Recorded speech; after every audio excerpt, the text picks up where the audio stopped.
जवाब दिया है कि हे धर्मराज, हमें प्यास लगी है। और भगवान का इशारा जब पाया है धर्मराज ने तो अपने भैया अर्जुन से इशारा किया, जवाब दिया भैया भगवान श्याम सुंदर को प्यास लगी है और आप जाओ इन्हें जल पिलाओ, तलाश करके लाओ। वो पानी की तलाश करने जिस वक्त चले, आज भाइयों बहनों उन अर्जुन ने एक जगह पर क्या देखा है कि एक बहुत बड़ा विशाल कुआं है, बीच में एक बहुत बड़ा कुआं है और उस कुआं के आसपास 4 कुआं बने हुए हैं। लेकिन उस कुआं का कौतुक क्या था, जब बीच वाला कुआं उफान लेता है तो उन 4 कुओं को भर देता है, लेकिन जब 4 कुआं उफान लेते हैं तो उस बीच वाले कुआं को उफान से इस कुआं को नहीं भर पाते हैं।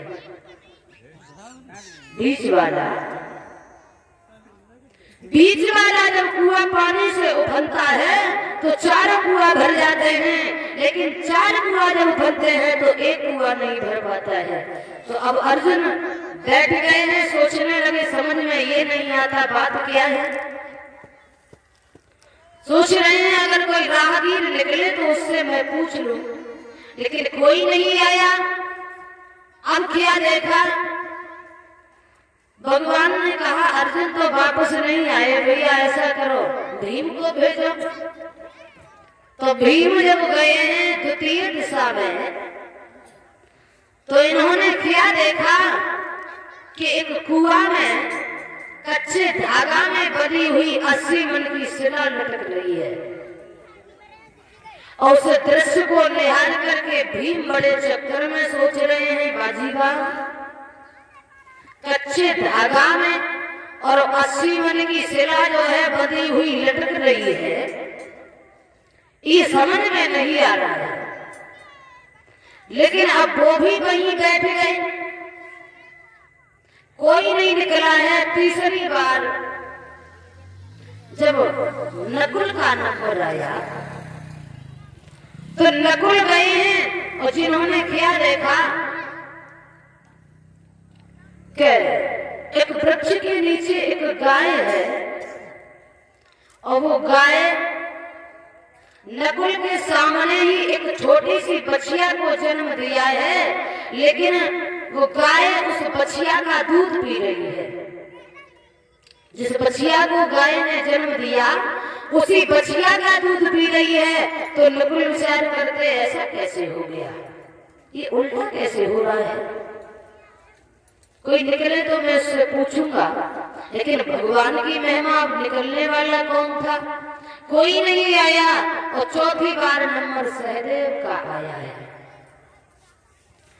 सहदेव जब चौथी दिशा में पहुंचे तो इन्होंने क्या देखा, एक कुआं के करीब में एक भैंसा बना हुआ है जिसके 2 मुंह है और जो 2 मुंह से चारा खा रहा है।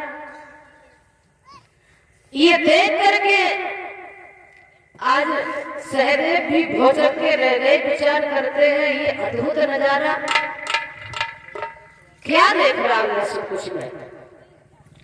काफी देरी हो गई, अब 4 भाइयों में से भी एक भी लौट करके नहीं आए। तो सबसे पहले धर्मराज भगवान कन्हैया जब दोनों लोग ये चले हैं तो प्रथम भेंट हुई है अर्जुन से। अर्जुन को जिस समय देखा है तो धर्मराज ने कहा भैया तुम तो पानी लेने आए थे, लेकिन यहाँ कैसे बैठे। अब तो अर्जुन ने एक बात कही कि हे महाराज, पानी तो लेने आया था, लेकिन बात ये है मैं कुछ पूछना चाहता हूँ। बोले क्या, जवाब दिया जो ये दृश्य देख रहा हूँ, जब 4 कुआं उफान लेते हैं तो 1 कुआं को नहीं भर पाते हैं, और जब बीच वाला 1 कुआं उफान लेता है तो 4 कुओं को भर देता है। ये क्या कारण है। भगवान हंसने लगे और जवाब दिया है, देखो अर्जुन, पागल नहीं बनो। तुम्हें ये मालूम होना चाहिए द्वापर जाने वाला है और कलयुग आने वाला है। इस आने वाले कलयुग में ऐसा होगा जो तुम देख रहे हो। एक बाप 4 बेटों को पढ़ा लिखा करके मेहनत मजदूरी करके और 4 बेटों का पेट भर लेंगे, लेकिन आने वाले कलयुग में 4 बेटे एक बाप के पेट को नहीं भर पाएंगे। आने वाले कलयुग में एक बाप मेहनत मजदूरी करके 4 बेटों को पाल लेगा, पेट भर लेगा, लेकिन 4 बेटा एक बाप को नहीं पाल पाएंगे। आने वाले कलयुग में ऐसा होगा, इसलिए आपको ये दृश्य नजर आ रहा है। दूसरी जगह बड़े हैं तो भीम ने अपने प्रश्न रखा, जवाब दिया, महाराज ये दृश्य जो मैं देख रहा हूं। बोले क्या? जवाब दिया, दृश्य ये है कि कच्चे धागा में बंधी हुई है 80 मन की शिला जो लटक रही है, ये क्या है? भगवान कहने लगे हैं, देखो भीम भैया, युग कलयुग में, आने वाले युग में ऐसा होगा कि 80% पाप होगा और 20% धर्म होगा। कलयुग में 80% पाप होगा और 20% धर्म रहेगा। ये भगवान कन्हैया ने भीम की शंका का समाधान किया है। और आगे बढ़े, जब नकुल के करीब देखे तो कहा कि हे महाराज, मेरे सामने इस गाय ने इस नन्ही बछिया को जन्म दिया, लेकिन गाय बछिया का दूध पी रही है। ले हाँ, मैं तुम्हें बताऊं, कलयुग में बाप बेटी के धन को खाएगा। और देख भी रहे होगे आप लोग, बेटी के ससुराल में अगर कोई बात हो जाए, बेटी किसी न किसी भांति संसार को छोड़ जाए, तो लड़के वाले का घर बिल्कुल खाक कर देते हैं।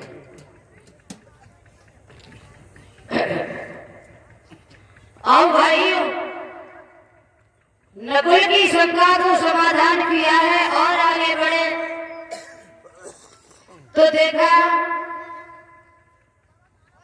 सहदेव के करीब जब पहुंचे तो उन्होंने कहा, महाराज मेरे सवाल का जवाब दो। एक जो भैंसा बना हुआ है उसके 2 मुंह हैं और दोनों मुंह से चारा खा रहा है, ये क्या है? तो जवाब दिया, तुम्हें नहीं मालूम। आने वाले इस कलयुग में घोर पाप होगा, घोर अन्याय होगा, पंच भी न्यायकारी नहीं रहेंगे, पंच न्यायकारी नहीं रहेंगे, अन्याय होगा। और इंसान शाम को बात कह करके और सुबह को भूल जाएगा, उस बात को बदल जाएगा। यानी आने वाले युग में इंसान 2 मुंह का हो जाएगा, 2 मुंह का। भगवान ने पांडवों की शंका को समाधान किया है, तो समझ गए हैं कि धर्मराज वास्तव में मैं राज करने के योग्य अब नहीं हूं। भाइयों बहनों, तब भगवान ने पांडवों को समझाया, अब मैं यहाँ नहीं रहूंगा, मैं तो परम धाम के लिए जाऊंगा। आज श्रोता बंधु, तो आइए भगवान ने परम धाम को जाते हैं। उसके बाद महाराज परीक्षित को श्राप कैसे लगा है, तो मनवाणी पवित्र करेंगे। एक भगवान का प्यारा सा कीर्तन बोलेंगे, उसके बाद आगे की कथा में देखेंगे। सभी भक्त तालियों का साथ देते हुए बोलेंगे।